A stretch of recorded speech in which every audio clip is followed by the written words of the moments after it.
আমরা এখন সাঁচির জাদুঘরে প্রবেশ করছি। জাদুঘরটি বেশ পুরনো।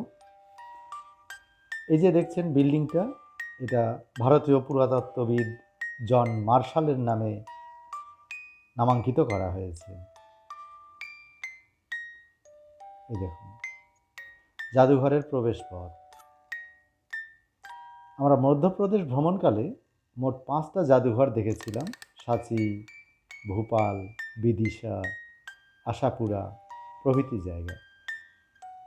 প্রত্যেকটা জাদুঘরের কিছু কিছু ছবি, মূর্তি ইত্যাদি আমি সংগ্রহ করে আপনাদের দেখানোর চেষ্টা করছি। জাদুঘরের এই প্রত্যেকটি মূর্তি বেলে পাথরের। এই দেখুন, এটা ব্রাহ্মী লিপি, অশোকের সময়। প্রত্যেকটি জাদুঘরের এই মূর্তিগুলো বেশিরভাগই বেলে পাথর, লালচে বেলে পাথর। তবে কিছু গ্রানাইট পাথরেরও মূর্তি রয়েছে। অক্ষত অবস্থায় মূর্তিগুলো খুব বেশি নেই, বেশিরভাগ মূর্তিই ভেঙে ফেলা হয়েছে। বিভিন্ন আক্রমণে এবং কালের নিয়মেই এই মূর্তিগুলি ভেঙে গেছে। খুব কম পরিমাণেই মূর্তি অক্ষত অবস্থায় রয়েছে। দেখুন প্রাচীনকালের কিছু লোহার অস্ত্রশস্ত্র। এই মূর্তিটার মাথাটা নেই। এই দেখুন, আজ থেকে প্রায় 2000 বছর আগেকার সব এগুলো মূর্তি এবং ব্যবহার্য জিনিসপত্র।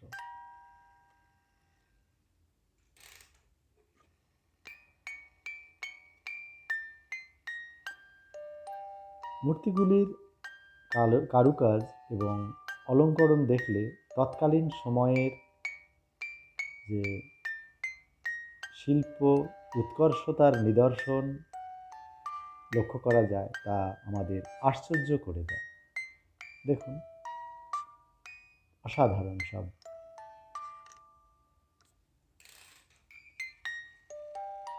এসব মূর্তিগুলো বেশিরভাগই কোনো না কোনো মন্দিরে ছিল, যে মন্দিরগুলো ধ্বংস হয়ে গেছে অথবা মুসলিম শাসনকালে ধ্বংস করে দেওয়া হয়েছে।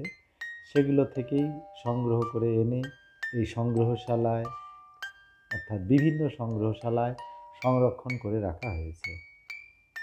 মূর্তিগুলোর প্রথমেই মুসলিম শাসনকালে যে জায়গাটায় আঘাত করা হয়েছে তা হলো এর মুখ, অর্থাৎ মাথা। কারণ মানুষের দেহসৌষ্ঠবের সৌন্দর্য ফুটে ওঠে তার মুখশ্রীতে। সেজন্য মুসলিম আক্রমণকারীরা মূর্তির মাথাটা ভেঙে দিয়েই মূর্তিটিকে বিকৃত করত এবং এর সৌন্দর্যটা মাটি করে দিত, নষ্ট করে দিত। সেজন্যই প্রত্যেকটা মূর্তির নাক, মুখ, মাথা সবই ভেঙে ফেলা হয়েছে।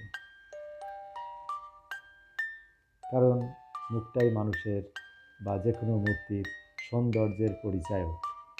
আর মুখটা একবার বিকৃত করে দিলে শরীর যতই সুন্দর হোক না কেন, তার সৌন্দর্য আমাদের চোখে ধরা পড়ে না। সেজন্যই মুসলিম শাসকগণ এইসব মূর্তিগুলোকে আগে মুখটাকে আক্রমণ করে বিকৃত করে দিয়েছিল। বিভিন্ন রকমের মূর্তি, কিছু রামায়ণ মহাভারতের চরিত্র অবলম্বনে, কিছু গৌতম বুদ্ধ এবং ভগবান মহাবীরের জীবনের কাহিনী অবলম্বনে, কিছু আবার কামসূত্র অনুসারে তৈরি করা হয়েছে। কিছু হিন্দুদের দেবদেবীর মূর্তি রয়েছে: গণেশ, বিষ্ণু, শিব, মহিষমর্দিনী, হনুমান, বিভিন্ন দেবদেবতা। এই দেখুন, এই মূর্তিটা গ্রানাইট পাথরের, এটা লালচে বেলে পাথরের। এগুলো সবই লালচে বেলে পাথর। বিষ্ণু মূর্তি। মূর্তিগুলো তৈরি করতে যে কত সময় লেগেছে এবং কত শিল্প দক্ষতা দেখাতে হয়েছে, ভাবতে গেলে অবাক হতে হয়। সত্যি এক আশ্চর্যজনক এইসব মূর্তি। মূর্তিগুলোর সামনে দাঁড়ালে শুধুই মনে হয় যে আগেকার প্রযুক্তিবিদ্যা আর বর্তমানের প্রযুক্তিবিদ্যার কি অনেক পার্থক্য। এখন তো আমরা দেখুন এগুলো সব নাগ দেবী, এগুলো দৈনন্দিন কাজে ব্যবহৃত কিছু জিনিসপত্র, এই যে দৈনন্দিন কাজে ব্যবহৃত কিছু গৃহস্থ সামগ্রী।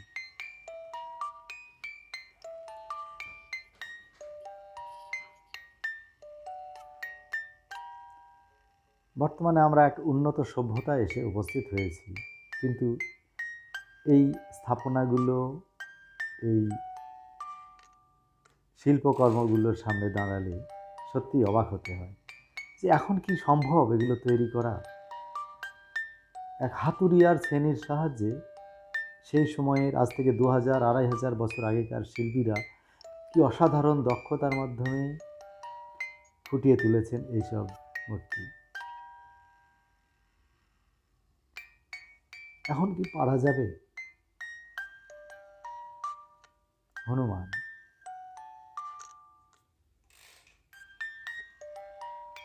এই মূর্তিটার মাথা নেই, এবং ক্ষীরোদ সাগরে শয়নরত মহা বিষ্ণু।